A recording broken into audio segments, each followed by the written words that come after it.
This purse is made entirely of the bills of the Venezuelan currency, the bolivares. Inflation is so high that this money is now completely worthless. And so my friend Jorge over here has gathered a ton of this stuff and turned it into commodities, into purses, into sculptures. It is worse than it sounds, and it sounds pretty bad.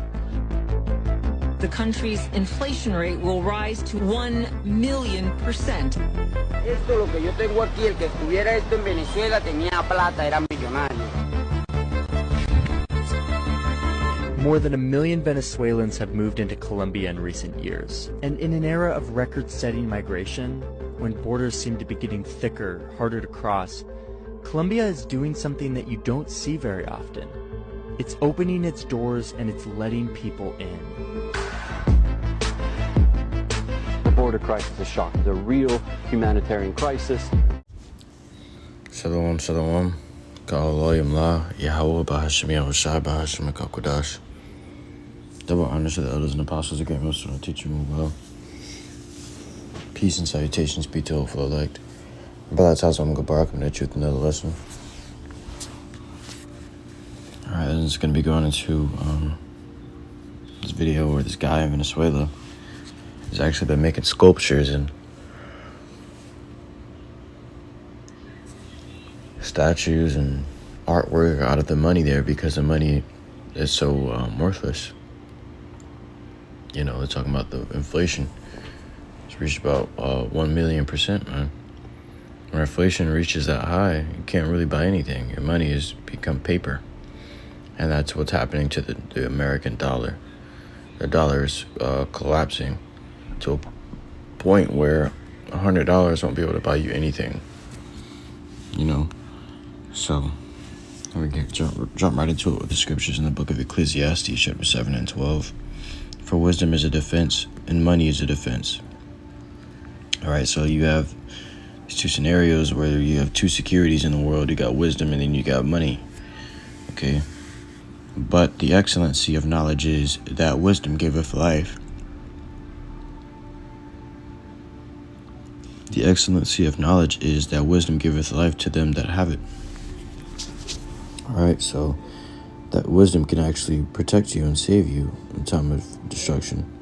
You know why you have it here in the book of Isaiah 33 and 6. It says, "In wisdom and knowledge shall be the stability of thy time." Just like it, "In wisdom and knowledge shall be the stability of thy times, and strength of salvation. The fear of the Lord is his treasure."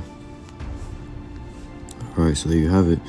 If you have wisdom and knowledge in that time, that's gonna be your stability. Just gonna keep your mind stable in those times, man. But if you have money in those days, but money isn't even valuable, you can't do nothing with it. Alright, how is that gonna keep you stable? Okay.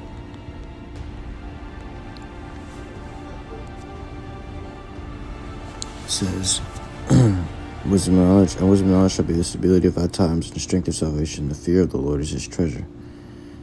Alright, so the fear of the Lord is his treasure, man. Alright, and that's going to be the strength of our salvation.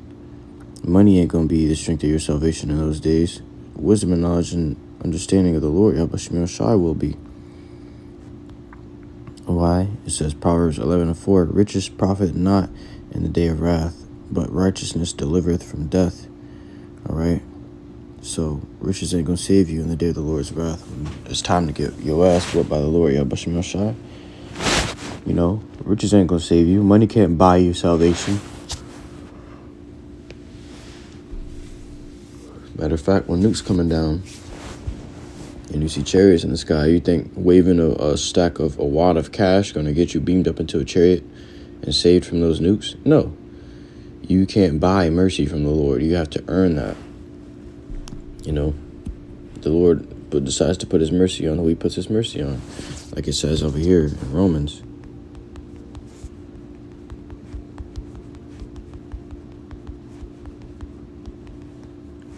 In the book of Romans, chapter 9, verse 15.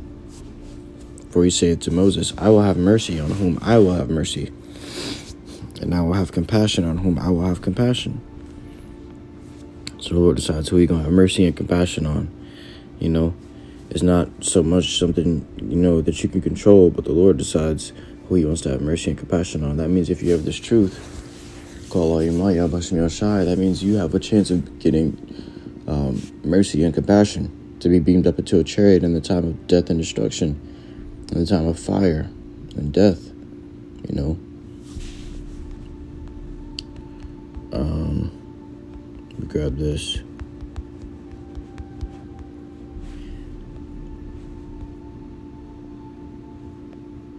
In the book of Ecclesiasticus, chapter 7, verse 17, humble thyself greatly, for the vengeance of the ungodly is fire and worms. All right, so fire and worms belong to the ungodly, and the Lord has reserved the wicked unto that day. All right, but if you're going to get burnt up, how much more is your money and your possessions, your cars, all the works in the earth are going to be burnt up, as the scriptures say in 2 Peter. The elements going to melt with fervent heat, So if that money going to be one of the first things to go.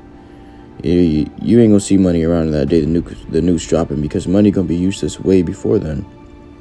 And even now, it's already becoming useless. This is the book of Ezekiel, chapter 7, verse 19. They shall cast their silver in the streets, and their gold shall be removed. I remember when Venezuela's money first began failing, the people actually casted their money into the streets. So when you have videos coming out of money piled up in the gutters like rainwater, that's when you knew the dollar was failing over there in Venezuela. Their money was failing them, and inflation hit, so it could do no good to them. But as you brought out, money is a defense and wisdom is a defense. Yeah, money is a defense, but there's a time for you to defend yourself with money. And there's a time when the Lord's wrath ain't going to be discriminating. You ain't going to be able to save yourself with money. You're going to need actual spiritual money. What's that spiritual money? That spiritual currency is wisdom, knowledge, and understanding. Because the worldly currency will not work for you anymore. Now it's time for spiritual judgment. Spiritual ass whooping, spiritual plagues are coming upon this place from on high. And the things you have in this earth ain't going to be able to deliver you from the things on high, because all things are subject to heaven. All things on earth are subject to the Lord's realm. Therefore, there can nothing save you from the Lord.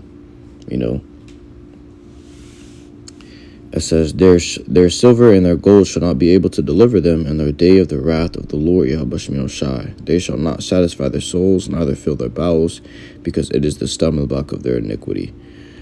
So there you have it, man. Your silver and your gold ain't going to save you in that day. Even your money, which ain't even backed up by gold no more, ain't going to save you in that day. It can't even deliver you now. All right? And it never will be able to deliver you. But how much more in that time, when death and destruction is going to be so rampant that you ain't going to be able to buy your way out of trouble no more. You can get kidnapped now. Say you get kidnapped. You can pay these guys, and they'll leave you alone. Or say you got guys coming for you. You pay them, and they'll leave you alone. But in that day, you ain't going to be able to pay nobody, because money's not going to have any value. And when that happens, you know that it's your time to get your ass whooped, because you weak. The majority of the world don't have the spiritual currency. All right? But I truly hope this was edifying to you, Akim and Akwath. Listen in truth and sincerity. Till next time, I'm going to give all glory, honor, praises unto YAHAWAH, BAHASHAM, YAHAWASHI, BAHASHAM, and QADASH. Shalom.